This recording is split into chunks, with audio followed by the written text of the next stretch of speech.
Her marina needs the whole shoreline. Your dock? Deepest water on the lake. She wants it bad. He pulled out old HOA surveys and board agreements. Meanwhile, Vivian escalated. Security guarded my driveway, monitoring who came and went. When I had friends over for a barbecue, one guard demanded to see their IDs under a visitor registration policy. Two of them broke up, frightened. My cabin's private road, unpaved, wet after rain. Delivery trucks stopped coming. My trash wasn't picked up. A contractor I hired got a call from the county. His license was at risk. And then at 3 a.m., my cameras spotted a figure.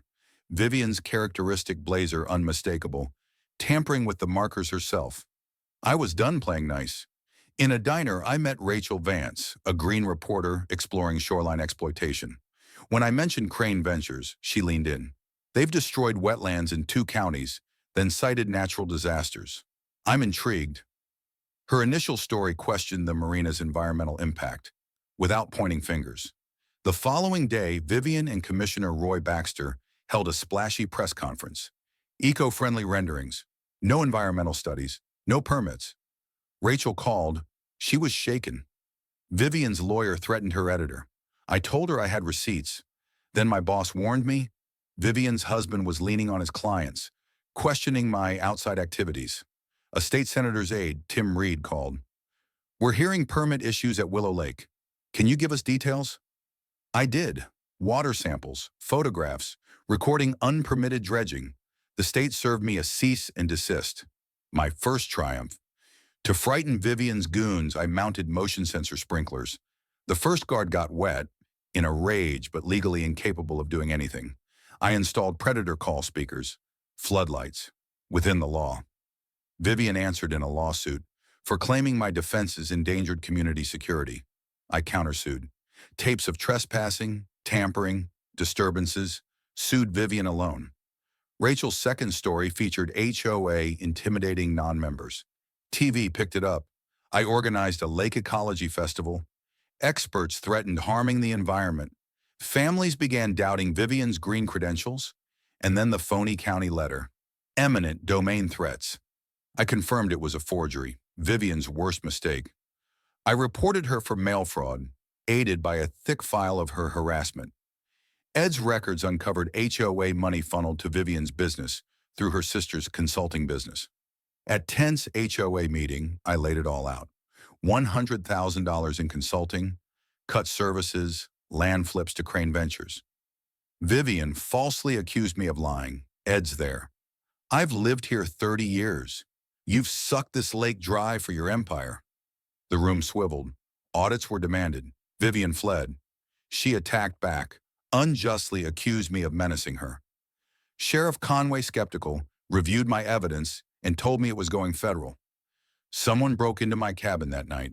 Video recorded Vivian stealing files, one a fake settlement I'd left there, worth selling for $60,000 with an NDA. I sought a restraining order. It was granted without hesitation. The security firm dropped the HOA. 2 members of the board resigned. Rachel's most recent article connected Vivian to quicker county permits. Vivian offered a buyout, 25% over market. Her attorney nudged, take it and move on. Lena warned, the NDA silences you. Others stay vulnerable. I said no. Days from the court, Vivian's attorneys submitted my fabricated settlement to have the case dropped. I responded with metadata and video proof of her theft. Judge Harold Vance, clearly biased, dismissed it, cut off my attorney, suggested the break-in was a setup.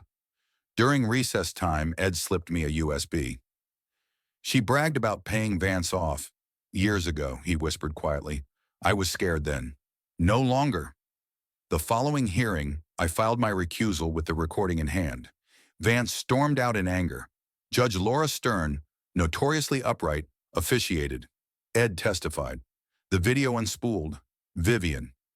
Vance's condo hinges on our marina. An EPA agent summarized the wetland damage. Vivian collapsed. The project dies without his lot, she snapped. Stern ruled Vivian and the HOA were liable for harassment, trespassing, mail fraud, and abuse of process. I was paid $60,000 plus attorney's fees. The HOA was enjoined from laying hands on non-member lots. An audit was required. Vivian was referred to the EPA and Ethics Board. Baxter resigned. Crane Ventures went belly up under the weight of the fines. The marina died. The HOA re-elected Ed president. Fees decreased. Wetlands were protected. I used the damages to buy the same lot that Vivian tried to steal. It's now a community garden. At a lake party, prize-winning Rachel toasted our struggle. Ed and I sat on the dock, fireflies fluttering. The lake, calm at last. A ray of light struck my face as a slap through the darkness as I sloshed waist-deep in the cold waters of my own lake. At 2 a.m.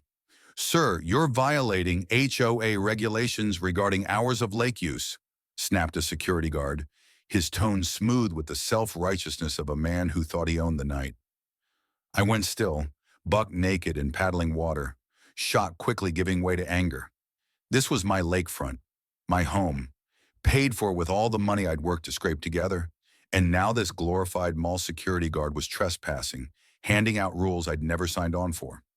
Raising my hand, covering my eyes, desperately clinging to a shred of dignity, I had a sour epiphany. The dream house I'd worked my sweat into had become a war zone. With my city planning credentials, I was not about to let a power-hungry homeowners association push me off my own ground. This was not a disagreement.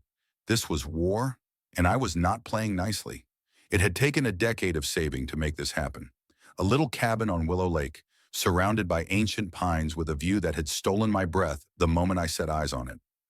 As an ecologist specializing in wetlands, I'd always dreamed of an oasis, a retreat from urban life, where I could at last take a deep breath of relief.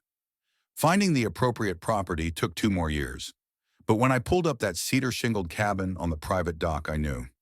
Clara, straight-shooting realtor, briefed me. "This bit of property is just beyond the Willow Lake Pines HOA border," she traced on a map. "The original owner fought to leave it stand alone when the area was developed 20 years ago. You have complete lake access without their rule book." That knowing smirk should have sent up red flags, but I was too enamored with the glint on the water to care. The price lured me to my limits, but I signed up. 3 months later, I became Nathan Holt, brash new owner of a piece of heaven.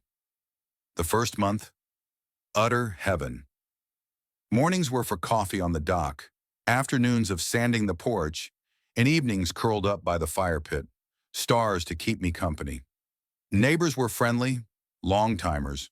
The Murphys, a retired couple down the street, even brought peach cobbler, along with a gentle warning. "The HOA can get pushy. Just hold your ground." I nodded, not paying much attention. Then Vivian Crane showed up.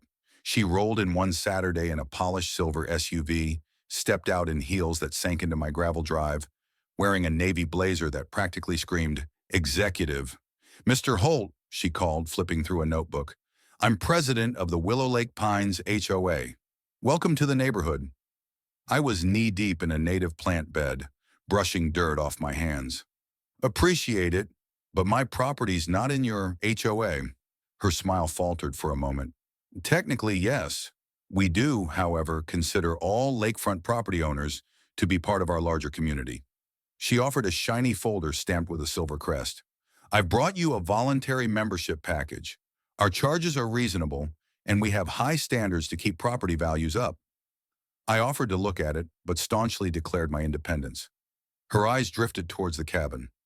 "I see you're doing some outside work. Even non-members have to abide by the county's ordinance for lakefront visible changes." I frowned. "I'm just fixing the porch and installing natives to prevent erosion. No one mentioned permits." She brushed her hand aside. "Realtors don't always catch the fine print. I wouldn't want you to get a fine." She set down her card and stepped away, but everything felt cooler after she left. I went over the packet that evening. The modest fees, $4,000 a year. For labor I hadn't wished to perform. The bylaws were stifling. Limits on paint, visitors, even on tree size. Worst of all, a clause permitting them visual observation over any property visible from the lake. 3 days later, there was a notice on my door. Unauthorized landscaping. $300 review fee required. I called the county. They informed me the shoreline ordinance had to do with environmental impact only, not with beauty. My plants complied. I ripped up the notice. Another came the next day, on my porch. Then another, one for the improper alignment of my dock. I left a message for Vivian. The second one wasn't so polite. Then the sheriff's deputy knocked. Deputy Larson, clearly bored, said he had come in response to a complaint of illegal construction. I pointed to my deed and the porch. Just some new boards. He fidgeted restlessly. Vivian Crane's got powerful connections. Her husband's a major developer. Funds half the county campaigns. That's when it struck me. This wasn't just HOA hogwash. This was power in action. At the county records office, I dug into things. Vivian wasn't just married to a developer. She was an owner of Crane Waterfront Ventures. And they had big plans for Willow Lake, a marina and retail complex. My plot?